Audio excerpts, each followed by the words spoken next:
way down to low and had their frame counter on a stream to show that they were getting like 240 frames a second, because of course when you're showcasing a game you really want to show it at its absolute ugliest while some of the best players in the world are sweating to show off to each other. The game was completely undecipherable to watch.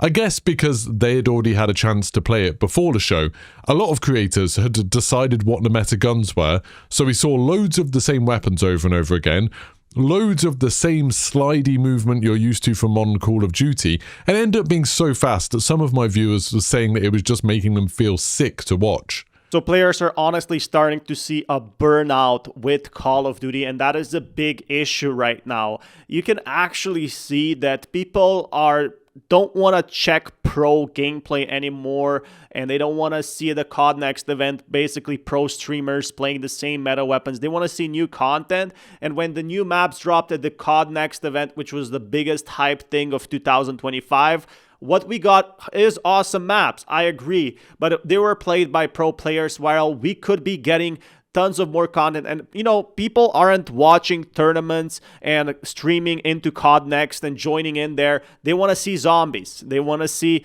you know, new maps. They want to see new skins. They want to see new features. They want to see what has changed. But instead, what we got is somehow a pro tournament 6v6 of streamers we have already seen, you know, play many of these tournaments in Warzone anyway. And after that was over, they were forcing everyone to play Warzone in that matter, make a Warzone match. And again, no new maps or special maps for Warzone content creators and even players who did not want to play Warzone, who wanted to play zombies and search for new Easter eggs, even live at the event, which is a very rare thing. Well, what ended up happening is they were forced to play Warzone at that matter as well. So I feel like that the touch with reality from Activision, which is very unfortunate, has been lost between creators and, you know, these big billion-dollar companies basically wanting to profit off the game. It is a big problem. For the show, a lot of creators had decided what the meta guns were, so we saw loads of the same weapons over and over again. Loads of the ordered by setting a game like this in the future that you can do crazy things with weapons, and they just didn't. The maps all look the same as each other. They've gone in hard on the 3-lane structure. They've talked about it a lot in the marketing. So every single map just looked like it had a sort of flat route on one side, a jumpy route on the other, and then a slightly more complex interior in the middle with some sort of moving feature like a rotating wall. There was a lot of maps that had a rotating bit for some reason. I think in every map they showed off, a different viewer would swear blind that it was a remake from some other previous Call of Duty. And it's not that the viewers were exactly, I mean, they were wrong, but it's not that they were being dumb or anything. It's that there wasn't any originality or creativity on display. All of these maps just looked like things we've had before. The whole multiplayer mode looks so incredibly bland. There are wide open corridors everywhere, grey walls, and a blue filter over absolutely everything. It weirdly reminded me of Battlefield 2042 interiors, and that is... I mean, with Call of Duty Black Ops 7, it's not disappointing because it's a bad game per se, but because it's not taking any risk. And that's what every single Call of Duty did. Black Ops, you know, Cold War, remember Modern Warfare 2 when they did no Russian single-player campaign? That was their biggest payoff in terms of risk because it could create so much drama, so much content. And can you name me at least 5 things new in Call of Duty Black Ops 7?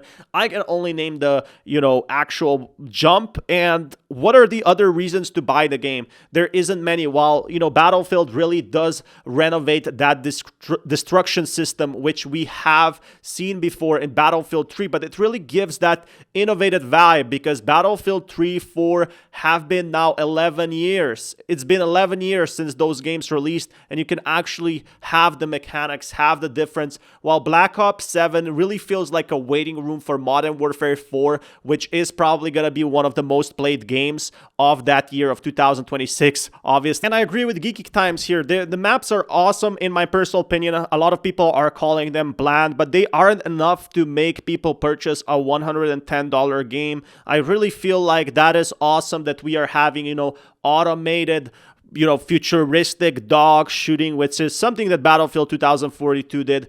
It is amazing. Don't get me wrong on that. But the big issue here is I mean, didn't we see that in Black Ops 2 already? We already saw some sort of AI. We saw aerial drones and things like that. There's just so much that is going to be missed out. And the third thing I really don't like is they actually forced these streamers to like the game. Hey, read off the script. Call of Duty 7 Black Ops is amazing. No, there were like a part of streamers who said it on stream. I don't like the game. You got to listen to me. It is a big problem and we can work together to fix it, or you're going to lose a lot of money, Activision. And I feel like this is the right type of marketing, because once the game releases, that's exactly what happened with No Man's Sky, right? You know, even if you tell people it's going to be a great game, once it releases, the truth is out. You can't like spoon-fed people their opinion, and especially content creators you've been probably watching for 5 years. You know that's not their personality to just read off a script, and I feel like this was a huge marketing mistake in my personal opinion. It could have been done a lot better in that sense,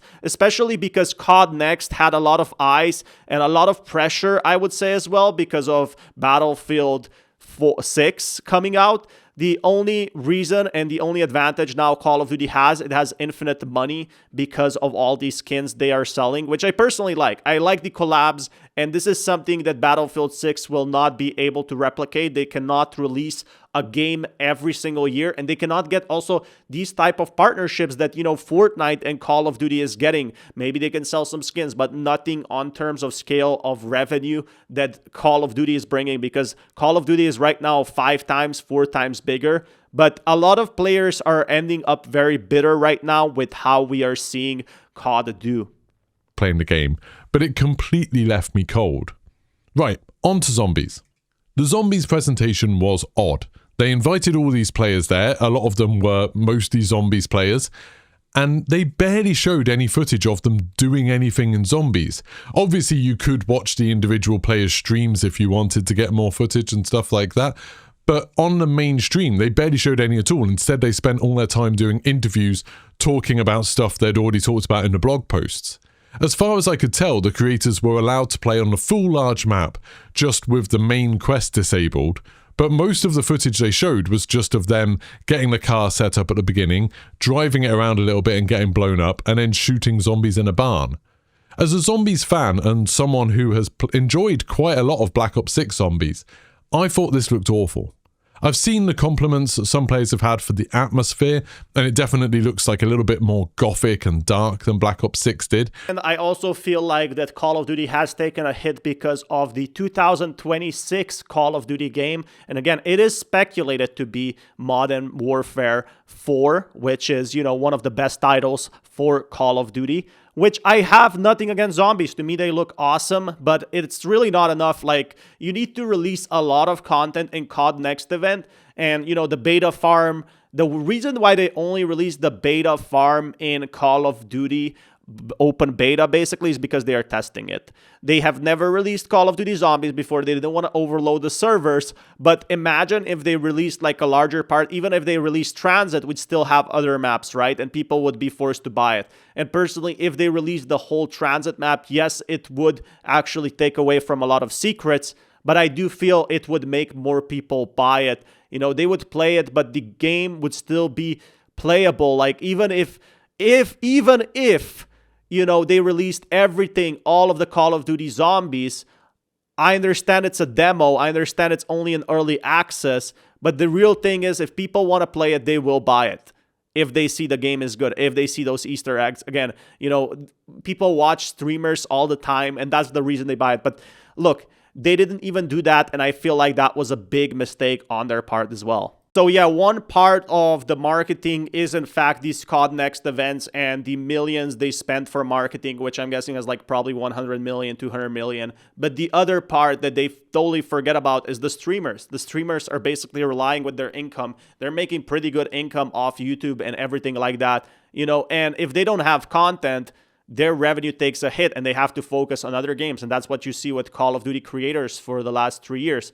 They're actually making content, you know, not even related to Call of Duty video games because they don't have enough content to work with. You know, Warzone hasn't had any sort of big content in that sense to really change the game, mostly gameplay videos. And I find that, you know, like a wasted potential. They could be making a lot more money because that's what it is by the end of the day. It is a business, but it is a business that's selling skins. And you know, they would sell a lot more skins if people were actually interested in the game. 5, which I think is a good move, and they're getting rid of Tactical Sprint, and I'm all for simplifying Warzone a little bit, but those kind of updates feel a bit more like a seasonal update rather than a brand new chapter of Warzone. The new Verdansk POIs are barely worth mentioning. There's a research base that looks just like the buildings at Dam, that they showed that shot of the teaser where there's a team wingsuiting into Avalon, and 3 months ago I did a video all about that saying, hey, this definitely looks like Blackout's returning, and then they came out and said, nope, it's co-op campaign, and a bunch of people in the comments were like, haha, you're wrong, like it's obviously co-op campaign. And now it turns out they've turned around and said, actually we were lying, actually is also Blackout 2 returning, or a new version of Blackout returning sometime next year. And again, sometime next year is definitely making it a big problem because, well, what are you going to do for the next 6-7 months? And they basically told creators, wait, there's going to be content, but the big content, well, that's going to be next year. That's going to be the big teaser for Modern Warfare 4, I'm guessing. And I feel like this could be and have been improved, and it would have sold a lot more if they released some of this content this year, especially because people need more reason to actually buy Call of Duty Black Ops 7 if the content isn't going to be that strong as next year. And again, I know a player base will still buy any sort of Call of Duty, even if it's very, very bad, but it just feels an underwhelming year personally, and they would sell a lot more skins, which they could reinvest into future games or do whatever with this money. They're, you know, as I said, taking that for granted as well. And Blackout is cool and all, but it's not enough to bring Warzone players back. Even streamers are getting that, you know, content burnout because there's just too little content right now. The games are repetitive, and you can only play so many Battle Royale games. Like, again, there's like 5 Battle Royale games to choose from. So Fortnite is releasing content every single month. Warzone, yeah, it does release new weapons, new content every year, new seasons.